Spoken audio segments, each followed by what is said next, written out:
सर्व दत्त परिवारास साष्टांग प्रणिपात. शुभप्रभात. दत्त माझा मी दत्ताचा. रचना श्री गुरु दत्त चरणी अर्पण.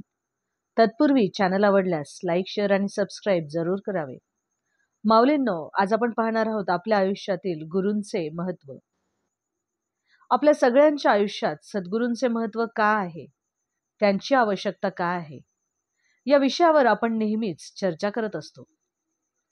मला सगळ्या विषयांचे ज्ञान आहे आणि त्यामुळे मला माझ्या आयुष्यात सद्गुरूंची काय आवश्यकता. पण मला या विषयातील काहीच ज्ञान नाहीये आणि ते समजून घेण्याची माझी खरंच इच्छा आहे, असे ज्याला वाटते त्यालाच आपल्या आयुष्यामध्ये सद्गुरू असावेत असे वाटते. आपल्या आयुष्यामध्ये आपण काही शिकावे असे वाटते तोच खरा शिष्य आणि जे शिकवतात ते गुरु. आणि मला काहीच कळत नाही असे वाटते तोच आयुष्यात सद्गुरू करेल.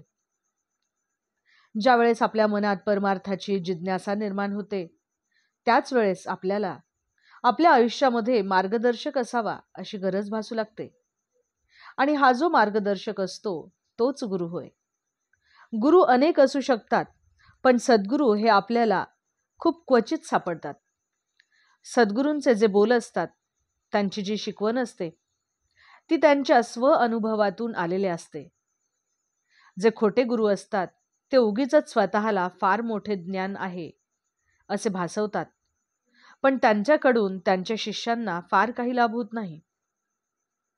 सद्गुरू आणि चांगले शिष्य जे असतात ते दोघेही अहंकार रहित असतात. अहंकाराचा वारा कधीच त्यांना स्पर्श सुद्धा करू शकत नाही. अर्थात ही ह्या दोघांची फारच वरची पायरी असते. ज्या शिष्याला ज्ञान मिळवण्याची जिज्ञासा असते, सद्गुरू त्यांना सत्शिष्य होण्याकडे नेहमीच प्रवृत्त करत असतात. सद्गुरू आपल्याला नेहमीच नामसाधनेची महती सांगत असतात, नामस्मरण करण्यास सांगत असतात आणि नामस्मरणाच्या या राजपथावरून जाण्यास ते नेहमीच आपल्या सत्शिष्याला प्रोत्साहन देत असतात. शिष्याला जो परमार्थाचा मार्ग दाखवत असतात तेच खरे सद्गुरू, नाही का?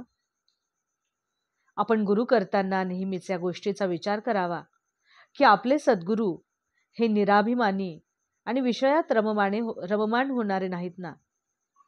आपले सद्गुरू हे देहधारीच असावेत असे आवश्यक नाही. सद्गुरूंनी देह ठेवल्यानंतर सुद्धा ते आपल्या भक्तांना नेहमीच मार्गदर्शन करत असतात. कारण सद्गुरूंचे अस्तित्व हे अखंड आणि अबाधित असते.